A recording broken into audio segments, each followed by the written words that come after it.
In the winter of 1858, Birmingham's iron furnaces became the stage for an act of violence that would stain the city's foundations for generations.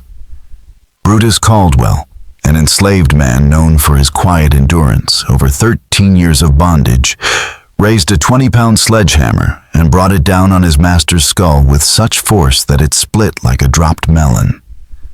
The crack reverberated through the Sloth Ironworks, a sound so sharp and final that the 17 witnesses swore it haunted their dreams. What the authorities uncovered afterward went far beyond murder. Beneath the blood and ash lay evidence of a conspiracy so vast that Birmingham's most powerful men spent decades burying the truth under molten iron and smoke. The true terror was not the killing itself, but what had driven a man who had never shown violence to commit such an act of brutal defiance. A blow so fierce that bones could be heard breaking, even over the roar of the furnaces. When Caldwell's master's blood spilled across the foundry floor, it hissed and steamed against the searing iron plates, sounding like serpents writhing in fire. That night marked the beginning of a story, not only about one man's rebellion, but about an entire empire built on human suffering. Long before Birmingham became an official city in 1871, its destiny had already been written in the valleys of Jefferson County, Alabama, where iron, coal, and limestone lay side by side in endless abundance. These hills had once been Cherokee burial grounds, sacred landscapes scattered with the echoes of prayers, until settlers discovered the raw materials that would make Birmingham the Pittsburgh of the South. Iron ore could be dug almost by hand, coal seams fueled the infernos, and limestone cut from cathedral-like hillsides made the smelting process possible. This was no accident of geography, but a geological fortune, one that promised immense wealth for some while forging misery for others. At the center of this emerging empire stood Cornelius Sloth, a man whose ambition matched his cruelty. Barely 5'6", with gray hair and eyes cold as ice, he had come south from Pennsylvania with letters of introduction and northern manufacturing knowledge. Where plantation owners clung to cotton, Sloth saw that the future lay in fire ore and furnaces. He built his empire on Alabama's most expendable resource, enslaved human beings. Purchased cheaply, worked to death, and replaced without hesitation, they became the fuel of progress. By 1855, the Sloth Ironworks was the largest operation in Jefferson County. Its furnaces roaring at 2,000 degrees, its 300 enslaved workers laboring 16 hours in choking air filled with smoke and metallic dust. Mortality rates tripled those of plantation fields, but to Sloth, it was simply a cost of business. Brutus Caldwell entered this inferno in 1855. Bought for $200 from a failing Virginia plantation, his strength and reliability prized above all else. For years he worked without resistance until one winter night in 1858, when the weight of iron fire and human cruelty finally drove him to a single devastating act that still echoes in Birmingham's buried past. Brutus Caldwell had been described by his former master, a gambling-addicted plantation owner named Harrison Kendall, as the finest piece of property I ever owned. He was strong enough to split timber with a single blow, smart enough to follow complicated instructions. But Kendall smugly noted, not smart enough to become a problem. At 28 years old, Brutus stood 6'3", in a time when most men barely reached 5.5 feet. His shoulders were as broad as an ox yoke shaped by years of labor. Felling trees and dragging logs, and his hands could close around the thick handle of a sledgehammer, like they were grasping a dinner fork.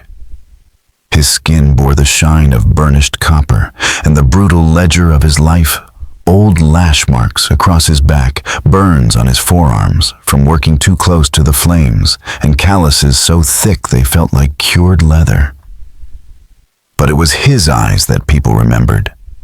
Deep, observant, and unsettlingly calm, they gave the impression that Brutus was keeping score, filing away every cruelty, every slight, like a man balancing a ledger he intended one day to settle. Unlike many slaves who learned to survive by shrinking into invisibility, Brutus carried himself with a silent dignity that drew attention, even from white men. He rarely spoke, but when he did, his words were deliberate, and his tone unshakably composed, each sentence weighted with meaning. At Sloth Ironworks, that presence didn't earn him mercy. It earned him the worst job in the compound. Work at the ironworks was not simply grueling. It was engineered to grind men down as quickly and efficiently as the machines they operated. 16-hour shifts in suffocating heat over 120 degrees were standard. Slaves shoveled coal into open furnaces that burned like the mouths of hell, pushed wheelbarrows loaded with ore heavier than most men could lift, and operated crushing machinery so unforgiving that a moment's distraction could cost a life. Brutus was assigned to the sledge gang teams tasked with shattering enormous iron ore blocks into manageable chunks with 20-pound hammers. The job crippled most men within 5 years. Their spines buckled, their lungs blackened with metallic dust.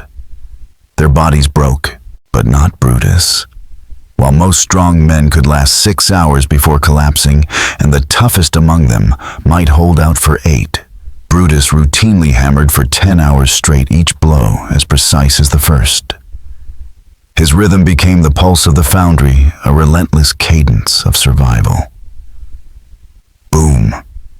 Crack, boom, crack. That sound echoed like a death knell through the smoke and fire, and other slaves subconsciously synced their movements to it, relying on Brutus's mechanical consistency to help them endure the grind. It was their clock, their anchor. What none of them realized was that Brutus wasn't just breaking ore. With every swing of that hammer, he was preparing for something else, something no one saw coming. Brutus Caldwell was planning something that would shake Birmingham's iron empire to its core, and his 20-pound sledgehammer would be the instrument of reckoning. The first hints of impending upheaval didn't come from Brutus himself, but from the men who worked beside him. In a place where survival depended on reading every flicker of mood or movement, they noticed subtle changes in a man known for his unwavering routine. Brutus, once silent and predictable, began asking questions, pointed ones. He wanted to know which overseers were stationed where at specific times, which sections of the foundry were least patrolled, and what paths existed for moving unnoticed through the compound. It wasn't idle curiosity. It was reconnaissance. He was mapping the terrain like a soldier preparing for war. Even more unsettling were the visitors. In the slave quarters, secrecy was nearly impossible. Every glance, word, or gesture could be observed or reported. Yet Brutus somehow arranged clandestine meetings with figures who emerged from the woods in the early hours, before dawn, slipping between trees like ghosts. Other slaves caught fleeting glimpses, shadows moving through mist gestures, exchanged across distance, coded signals no one understood.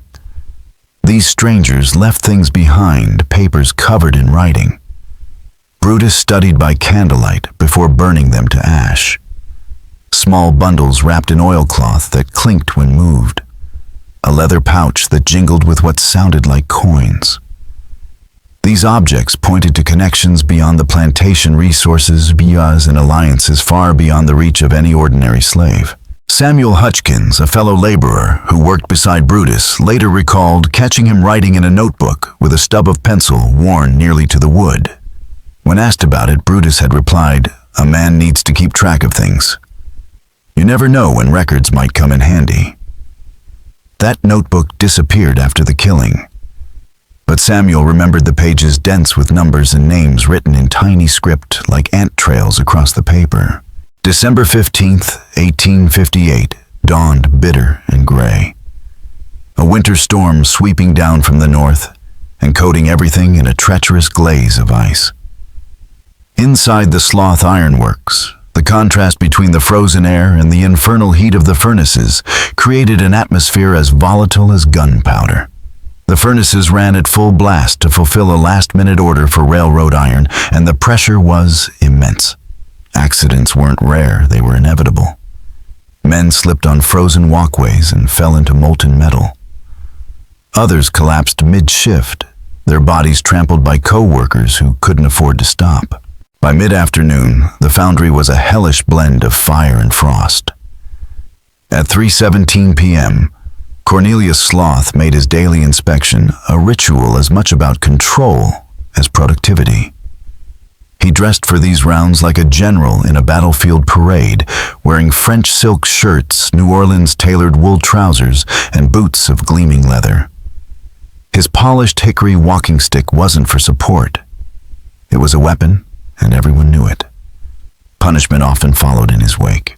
But on this particular day, Sloth wasn't alone. Two sharply dressed men accompanied him, outsiders with clean clothes and leather portfolios.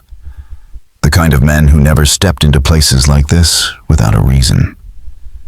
Their presence added yet another layer of tension to an already combustible situation. What happened next was witnessed by 17 people, though the details would later blur into conflicting fragments. Still, one fact was never disputed. Cornelius Sloth stood near furnace number 3, berating a slave named Samuel, when Brutus Caldwell stepped away from the ore station. He had worked without pause all day, his hammer ringing in perfect rhythm. Then, without warning, he set down the iron chunk he'd been striking, lifted his sledgehammer, and walked with slow, deliberate purpose toward his master.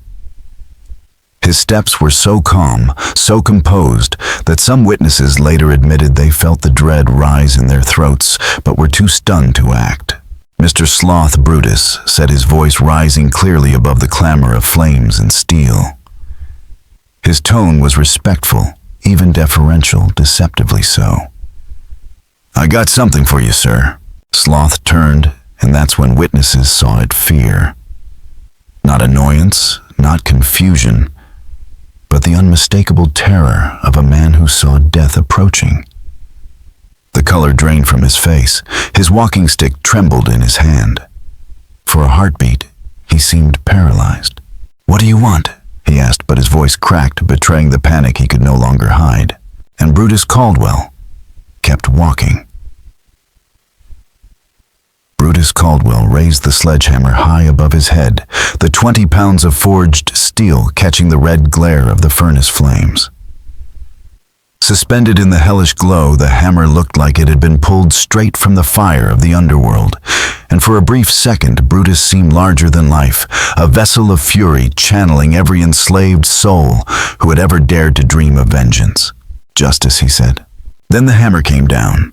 The sound that followed wasn't just noise, it was a rupture.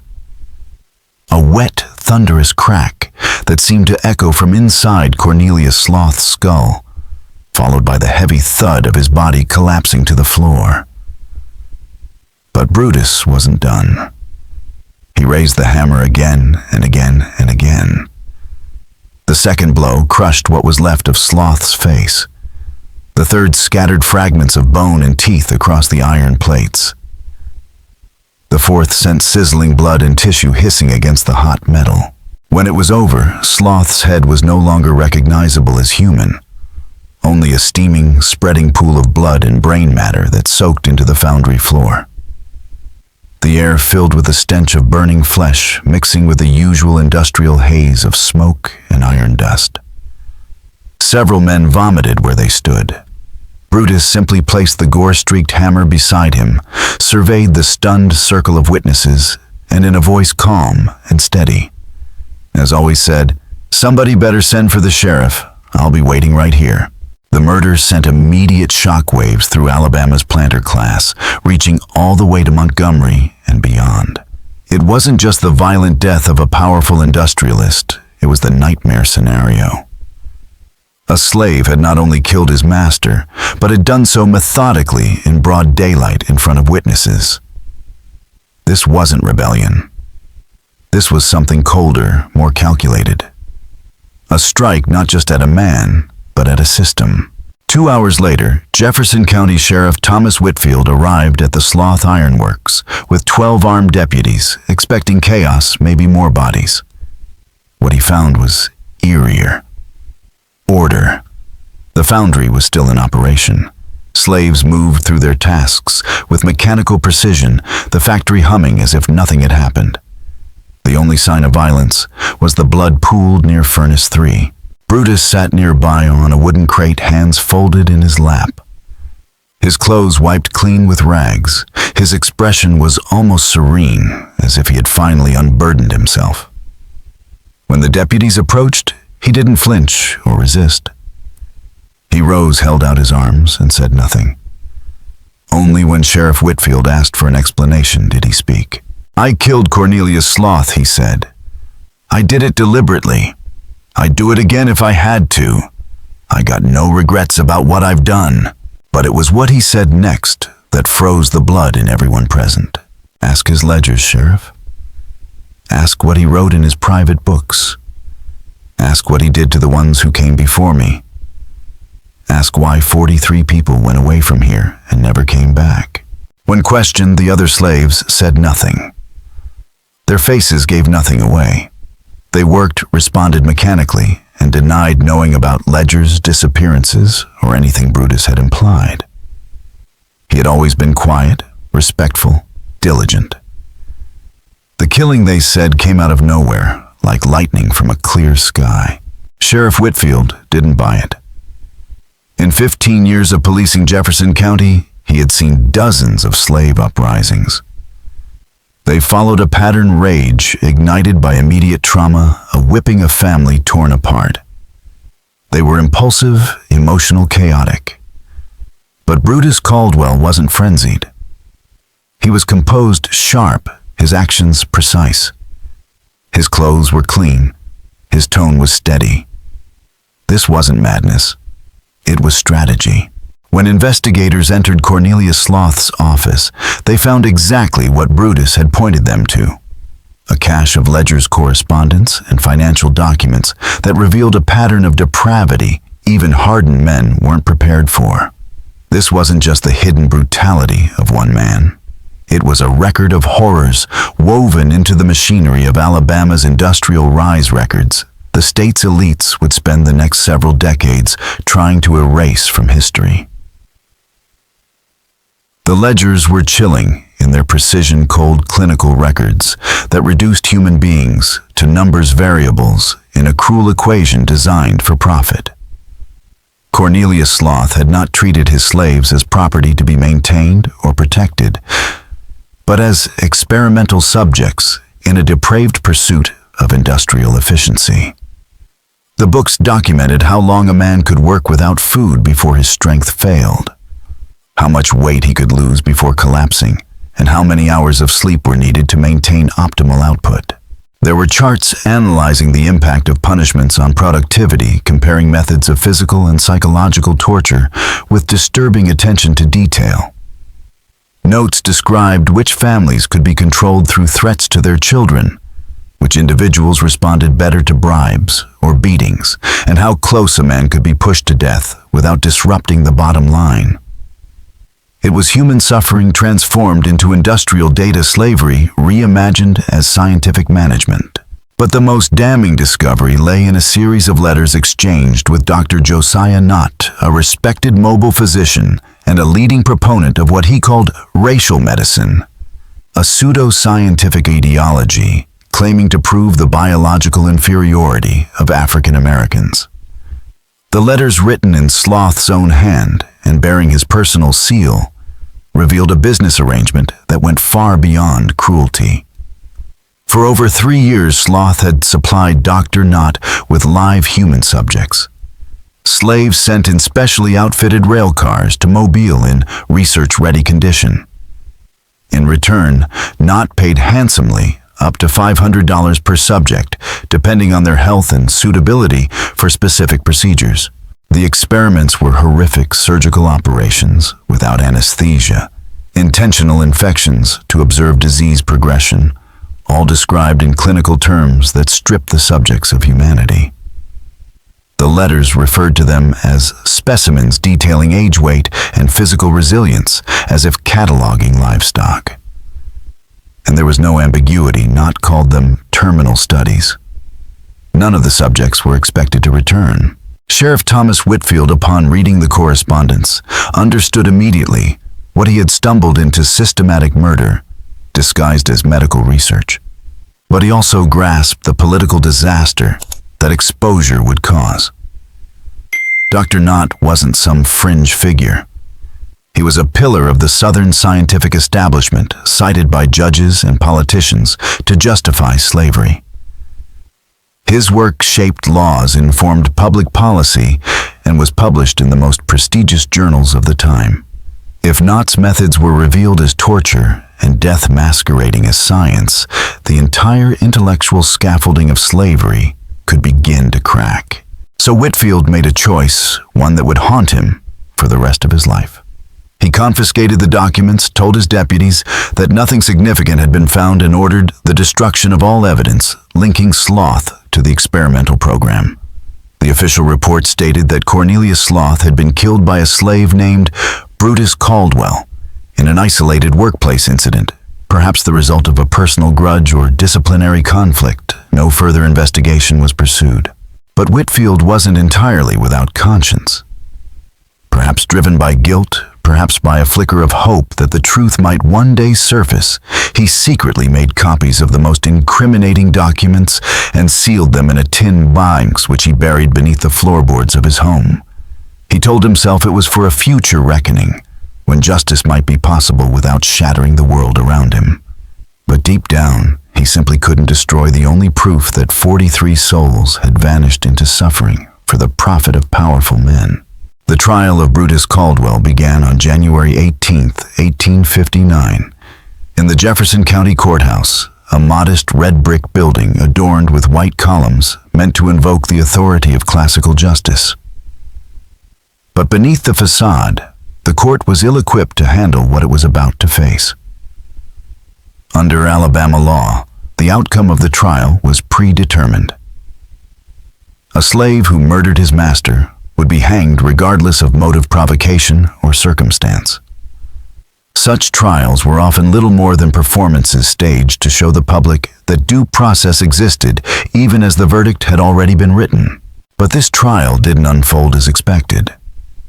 It began to stretch, to shift, to stir unease among those who assumed the matter would be quietly resolved. The reason was Benjamin Carver, the court-appointed defense attorney assigned to represent Brutus. A recent graduate of Harvard Law, Carver had returned to Alabama carrying ideals shaped by Enlightenment thought and Christian ethics. Raised by a small-town minister, he had been taught from boyhood that all men bore the image of God. Though raised in a slave-holding society, he had never fully accepted its moral foundation. Now, with Brutus Caldwell's life in his hands, Carver found himself at odds with everything the courtroom stood for, and so what should have been a one-day formality began to unravel into something much more dangerous. A trial that threatened to expose secrets long buried and to put the entire moral edifice of the Southern slave economy on trial alongside the man who had dared to strike back. Benjamin Carver's legal education in Boston had exposed him to abolitionist thought and constitutional ideals that were rarely spoken aloud in Alabama courtrooms. At just 26, he still believed that law could be more than a tool of oppression. It could be an instrument of justice. Returning home with hopes of balancing reform with a respectable practice, Carver quickly learned that theory and reality rarely aligned in a slave state. Court-appointed defense attorneys for enslaved defendants were expected to go through the motions, provide a bare minimum defense, collect a modest state fee, and move on to cases that paid better and required less moral discomfort. Everyone assumed Carver would do the same. But from the moment he was assigned to represent Brutus Caldwell, Carver sensed this case was different, and as he began preparing for trial, that suspicion hardened into certainty. Unlike other lawyers who barely met their enslaved clients before entering court, Carver visited Brutus multiple times in solitary confinement at the Jefferson County Jail. He listened closely, took detailed notes, and came to understand a story far more disturbing than the simple murder charge in front of him. During those jailhouse conversations, Brutus confided that he could read and write skills he had carefully concealed for over a decade to avoid brutal punishment. Even more shocking, he had kept records. Hidden in the lining of an old coat that had belonged to his father, Brutus had created his own secret ledger, a journal documenting years of atrocities at Sloth Ironworks, written in tiny, precise script on scraps of scavenged paper. The journal was a counter-narrative to Sloth's cold business ledgers, a witness log written by the oppressed, not the oppressor. Brutus had chronicled names, dates, and events with unflinching detail. He recorded the selection of slaves for transport to Mobile, the conversions of freight cars into mobile labs, and the quiet disappearances of the doomed. He had even documented seeing his own name added to the next transport list, scheduled for December 20th, just 5 days after he killed Cornelius Sloth. "I wasn't murdering my master," Mr. Carver Brutus told him one day, his voice steady with purpose. "I was fighting for my life and for every man, woman, and child still left in those quarters. Sloth was feeding us to that doctor like chickens to a fox. If I went, there'd be no one left who understood what was happening. No one to warn the others." Carver realized he now held evidence that could shake the legal foundations of slavery itself. If he could prove that Brutus acted in self-defense, it might set a precedent, a legal basis for enslaved people to resist their own destruction. But the implications were dangerous. The names in Brutus's journal included some of the most powerful men in Alabama, railroad executives who transported human cargo, doctors who used people as disposable test subjects, judges who ruled that medical experiments on slaves were legally permissible under the doctrine of property rights. Exposing them in open court would almost certainly end Carver's legal career, possibly his life, and might provoke violent backlash across the state. Worse, it could harden the system further, making life even more dangerous for the very people Brutus hoped to protect. So Carver developed a subtler, more dangerous strategy. He wouldn't make accusations. Instead, he would invite the conspirators into the courtroom and let them convict themselves. One by one, he subpoenaed powerful men as character witnesses for Cornelius Sloth, knowing their pride and arrogance would compel them to speak. His questions would be respectful, carefully worded, but loaded with implications that the courtroom and the public could not ignore. It was a calculated legal trap, one that would lead the jury to truths Carver would never need to state directly. He knew the key would be Dr. Josiah Knott. And on January 23, 1859, Knott took the witness stand. Tall, silver-haired, and supremely self-assured Dr. Knott was used to respect. His reputation as a medical scholar gave him an aura of untouchability, particularly in Southern courtrooms where his theories on racial inferiority were cited as scientific gospel. Dressed in a tailored black wool suit, a silk vest with a gold watch chain, and boots polished to gleam, Knott looked every inch the gentleman scientist. He believed he was there to perform a simple favor, to vouch for the good character of a fellow man of science, Cornelius Sloth. He didn't know he was walking into a snare, and he had no idea just how carefully it had been laid. Dr. Josiah Knott had expected a brief, unremarkable appearance, just a few minutes on the witness stand to extol Cornelius Sloth's character and contributions to Alabama's economy. Then he'd return to Mobile with his reputation burnished, satisfied he had done a favor for a fallen associate. Under direct examination, Knott portrayed Sloth as a progressive industrialist, a man who, in Knott's words, maintained the highest standards of slave management. He praised Sloth's enlightened consultations with medical experts and claimed his foundry was a model of efficiency, health, and productivity. But when Benjamin Carver rose for cross-examination, the courtroom's temperature changed. With a calm, conversational tone that belied the precision of his intent, Carver began with a question that seemed innocent enough. You've described Mr. Sloth as someone who regularly consulted with you about the care of his enslaved workers. Could you elaborate on the nature of those consultations? Dr. Knott, unaware of how much Carver already knew, answered with clinical enthusiasm. He detailed his research into Negro physiology, explaining that he and Sloth had collaborated to explore pain tolerance, disease resistance, and endurance under industrial stress. It was pioneering work, Knott declared proudly. Several of my studies have been published in reputable medical journals. Carver asked no leading questions. He let the doctor talk. He probed gently, asking for clarification, inviting elaboration. Not confident in the protection of his credentials and social status, grew bolder.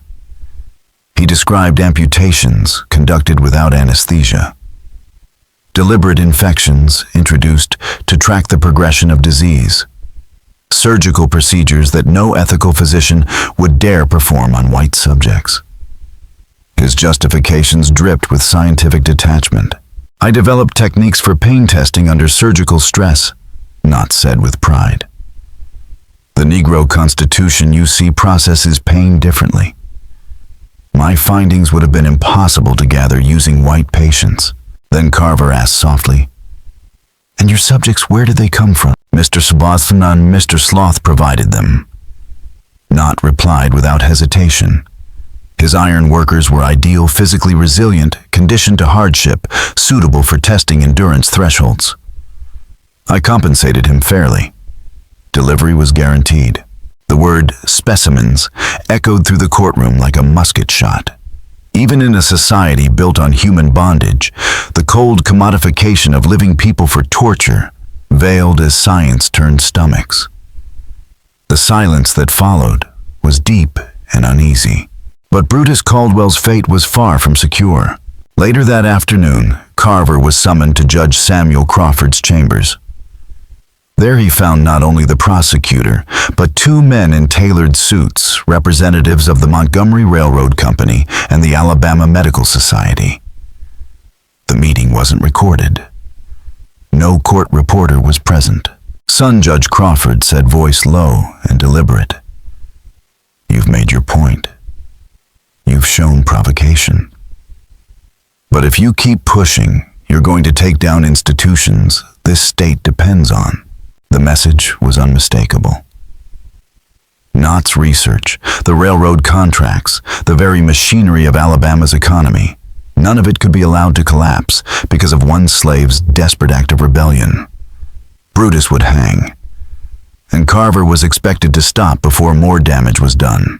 That night, someone ransacked Carver's office. His papers were scattered, his files searched. The small safe was forced open, and Brutus's hidden journal, the original list. The direct evidence was gone, but the intruders had missed something. Tucked behind the diploma hanging on his office wall were handwritten transcripts, copies of the journal entries carefully hidden by Carver days earlier. He still had proof. And he still had a voice. On the morning of January 25th, 1859, Benjamin Carver stood before the jury and gave the most important speech of his life. The courtroom overflowed with spectators, some curious, others furious, all aware that something unprecedented was happening. The air was thick with tobacco smoke and anticipation. Carver didn't begin with legal jargon. He didn't quote precedent or statute. Instead, he spoke directly to the 12 white men charged with deciding Brutus Caldwell's fate. "Gentlemen of the jury," he said, his voice rising through the murmurs, "I want you to imagine that someone you love, your son, your brother, your father, was sold to a man who treated human beings like laboratory rats. That this man had already fed 43 souls to a doctor who cut them apart while they were still alive. That your loved one was next scheduled to be shipped away in 5 days. What would you do?" The prosecution objected immediately. Judge Crawford sustained it with visible irritation. But the question had already landed like a thunderclap. Carver had broken courtroom protocol, but he had also cracked the facade of detached legality. He had asked the one question no one in the room wanted to answer aloud. When does murder become self-defense? When does survival become justice? What followed in the days ahead would become one of the most damning exposures of systemic evil ever heard in a Southern courtroom. A conspiracy that reached from the foundry floor to the highest pillars of power had been dragged screaming into the light by a young lawyer, a slave with a ledger and a hammer that fell with righteous purpose. Despite the theft of Brutus Caldwell's journal and the overwhelming pressure from Alabama's elite to bring the trial to a swift, quiet end, Benjamin Carver pressed forward. He had preserved enough evidence through witness testimony, hidden transcripts, and relentless preparation to build a case that peeled back the polished surface of Southern society and revealed the rot beneath. One by one he called witnesses whose testimonies dismantled the illusion of respectability that shielded the powerful. Railroad workers testified about the strange modifications made to freight cars fitted with medical restraints and ventilation systems no one could explain. Government clerks admitted they had processed shipping permits for medical specimens without ever questioning the vague terminology. And most damning of all, former employees of Dr. Josiah Knott took the stand, their voices shaking, as they described why they had walked away from what they now realized was organized human experimentation and murder. The picture that emerged was one of systemic cruelty, a coordinated network stretching from the ironworks of Birmingham to the medical schools of Mobile, funded and sanctioned by state officials in Montgomery. Cornelius Sloth was not an isolated monster. He had been part of a vast and hidden operation, one that used the language of science and the legality of slave ownership to justify the unthinkable. The courtroom, once filled with men expecting a routine trial of a slave who killed his master, had turned into a crucible of reckoning. Spectators who had arrived, confident in their beliefs, now sat in stunned silence as their moral certainties were methodically shattered. The turning point came when Carver recalled Dr. Knott to the witness stand. No longer confident, the doctor looked visibly aged by the unfolding disaster. His tone was shaky, his arrogance diminished. Dr. Knott Carver began, now more prosecutor than defender. You've heard the testimony of your former assistants. Do you deny amputating limbs from living subjects without anesthesia? I was conducting legitimate medical research, Knott answered, but the once steady voice was thin, defensive. Do you deny infecting children with diseases on purpose? The research protocols were. Do you deny performing surgical procedures on pregnant women to observe fetal response to trauma? Each question struck like a hammer. And with each evasion, Knott revealed the sheer horror of what he had done. Atrocities cloaked in science, defended with terminology exposed in his own words. The courtroom sat frozen as the truth spilled from his mouth, stripped of its euphemisms. But the final blow did not come from a scientist or a clerk. It came from a widow. Martha Sloth had been called by the prosecution to testify to her husband's good character. But under Carver's careful and compassionate cross-examination, she revealed something far more valuable, the psychological unraveling of a man haunted by the very crimes he had enabled. He changed, she said softly, trembling as the entire courtroom leaned in. He had nightmares, terrible ones. He said he could hear them, the ones he sent away, crying, begging, praying. What else? Mrs. Sloth Carver asked gently. He kept a loaded pistol by the bed. He said they were coming back for him. He stopped eating, stopped sleeping. He'd sit at his desk for hours writing letters he never mailed. He said he had to get out, that what he'd done was going to destroy us all. And then came the final fatal revelation. Martha Sloth revealed the existence of her husband's personal safe, hidden behind a false wall in the basement of their home. He told me about it a few days before he died, she said through tears. He said if anything happened, I should tell the authorities, that the truth needed to come to light. Under Judge Crawford's direct order, Sheriff Whitfield retrieved the contents of the safe and delivered them to court in a leather satchel, its weight more symbolic than physical. Inside were the final pieces of a puzzle that could no longer be denied. The contents included financial records documenting over $20,000 in payments from Dr. Knott across 3 years. Shipping manifest listing the transport of specimens from Birmingham to Mobile. Correspondence with state officials who had signed permits and provided legal cover. But the most damning piece was a letter handwritten by Cornelius Sloth dated December 10, 1858, 5 days before his death. Addressed to his wife, but never sent the letter, was a confession, a last desperate act from a man consumed by guilt and fear. Judge Crawford ordered the letter read aloud. As the clerk's voice filled the courtroom, the mood shifted from outrage to stunned reverence. The words were those of a man unraveling under the weight of his sins. My dearest Martha, I can no longer continue with the arrangements I have made with Dr. Knott and his associates. I was promised scientific advancement, prestige, and profit. Instead, I see blood. I hear cries. I wake each night to the sound of voices I silenced. I have built our lives on the backs of the damned, and I fear there is no redemption left for me. If anything should happen to me, please know that I never intended for it to go this far. I thought I was in control, but I was wrong. I was never in control. Tell them what I've done. Let the truth be known. Your husband, Cornelius. When the final word was spoken, the courtroom sat in silence, not of decorum, but of collective moral reckoning. The final question, whether Brutus Caldwell would live or die, remained unresolved. But no one in that room would ever see the world the same way again. The money has been good, better than I ever dreamed possible. But the cost to my soul and sanity has become unbearable. I know what we've done is wrong. Not just immoral, but a sin in the eyes of God. And I fear divine justice is coming for all of us. That big one, Brutus, he's been watching me. Those dark eyes of his, they see everything. I swear he knows. There's an intelligence in him that frightens me, a quiet patience that makes me believe he's planning something. Something terrible. After we send him to Mobile with the next shipment, I'm done. I'm getting out of this before it destroys us all. I pray that God will forgive me for my part in this.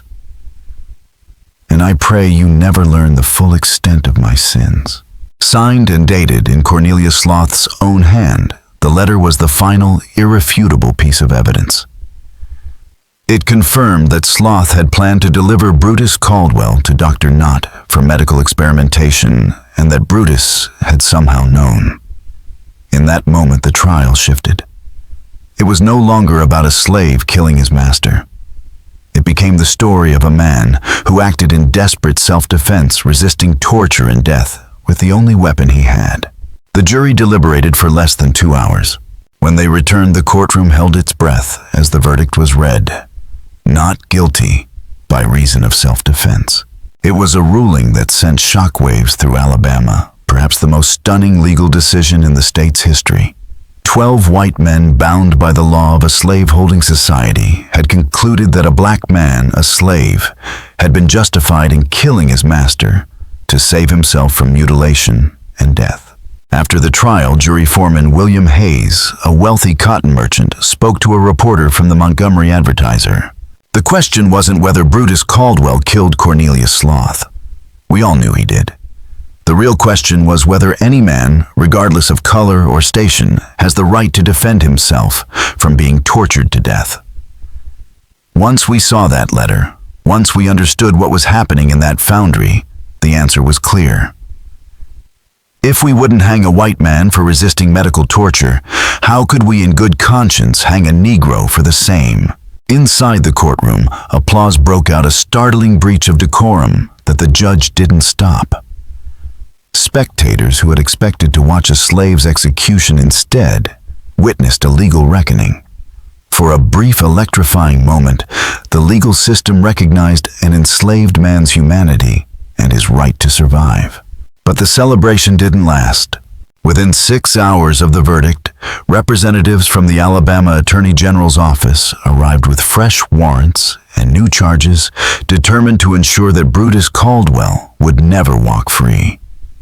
Among the charges, destruction of property, conspiracy against interstate commerce, incitement of slave rebellion, and interference with legitimate business activity. None had been raised during the trial. All were legal fig leaves technicalities designed to maintain the state's grip on authority and suppress any hint of rebellion. Governor Andrew B. Moore issued a statement days later. While the jury's decision reflects the unique and disturbing circumstances presented during the Caldwell trial, the state of Alabama cannot and will not allow any legal precedent to stand that encourages enslaved persons to take justice into their own hands. The defendant will remain in custody while further charges are pursued. Brutus's freedom had been won and then immediately revoked. As for Benjamin Carver, his legal career in Alabama was over. No white clients would hire a man who had defended a slave with genuine conviction, and the courts no longer welcomed him. But Carver didn't vanish. Instead, he joined the Underground Railroad, putting his legal expertise to work, helping escaped slaves navigate the treacherous legal labyrinth designed to return them to chains.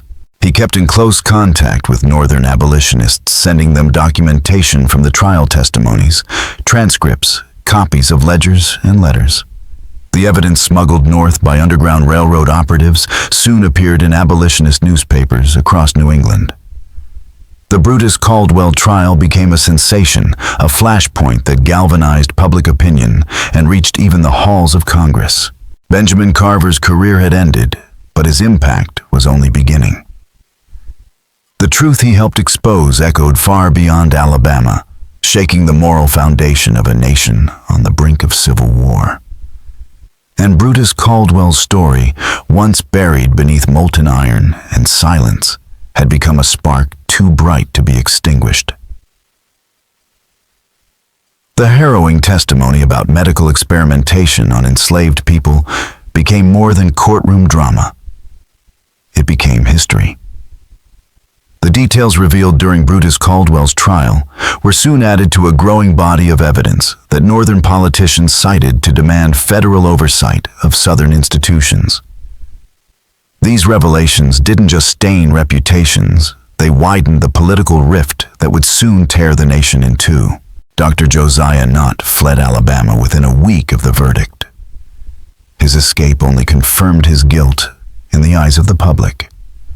Once lauded as a pioneer of racial medicine, he was swiftly disowned by the very institutions that had once celebrated his work. Stripped of his credentials, banned from practicing at any legitimate hospital, Knott spent his final years wandering rural towns, selling worthless patent medicines to customers who had never heard his name. He died in obscurity in 1873, penniless, disgraced, forgotten. His theories weren't undone by science, but by the courage of one enslaved man who refused to die quietly. The Sloth Iron Works limped on under new management, but it never recovered from the shadow of scandal. Productivity declined. Former slaves, now nominally free men, refused to work under conditions that echoed the horrors of the experimental program. The foundry changed hands repeatedly and finally closed in 1971, a victim of foreign competition and advancing technology. But the past never left the place. For over a century, workers reported strange sounds during night shifts, the steady rhythm of a 20-pound hammer, striking Iron Brutus Caldwell's signature cadence. The sound echoed through empty buildings long after the last shift had ended, always moving from one end of the foundry to another, always fading just before anyone could find its source. Some called it superstition, others a symptom of guilt buried deep in Birmingham's steel bones. But too many people heard it. Too many believed. As for Brutus Caldwell, he lived another 37 years, but not in freedom. Alabama's legal system, unwilling to let the precedent of his trial stand unchallenged, found new reasons to keep him incarcerated. Every time his sentence neared completion, new charges surfaced. He remained behind bars until his death. But prison couldn't silence him. Inside the walls of Alabama's most brutal penitentiaries, Brutus became a teacher, a mentor, a leader. He established secret schools in cells and workyards, teaching other black inmates to read and write, skills still illegal for many in the post-war South. He encouraged them to record their stories, the injustices of sharecropping, the cruelty of convict leasing, the new chains that replaced the old. Letters smuggled out by sympathetic guards and ministers carried his words across the South. Written in the same small, neat script he had once used to document atrocities at Sloth Ironworks. These messages became guideposts for a generation of African Americans navigating the broken promises of freedom. When Brutus Caldwell died on November 15, 1896, at the age of 69, his body worn down by decades of forced labor, his funeral was attended by hundreds, prisoners, preachers, freedmen, and others whose lives he had quietly transformed. His final words, recorded by the prison chaplain, were simple and defiant. "I did what I had to do, and I'd do it again. The only thing I regret is that I couldn't save the ones who went before me." The truth Brutus fought to expose was buried soon after, hidden by powerful men who had everything to lose. State officials, medical institutions, railroad companies, each had a role in suppressing the evidence, and for decades, they succeeded. But truth has a way of surviving.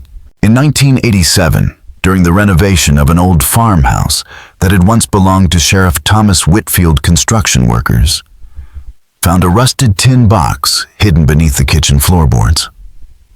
Inside were documents, long-thought-lost ledgers, correspondence, and financial records from Sloth's private office, the files Whitfield had secretly preserved.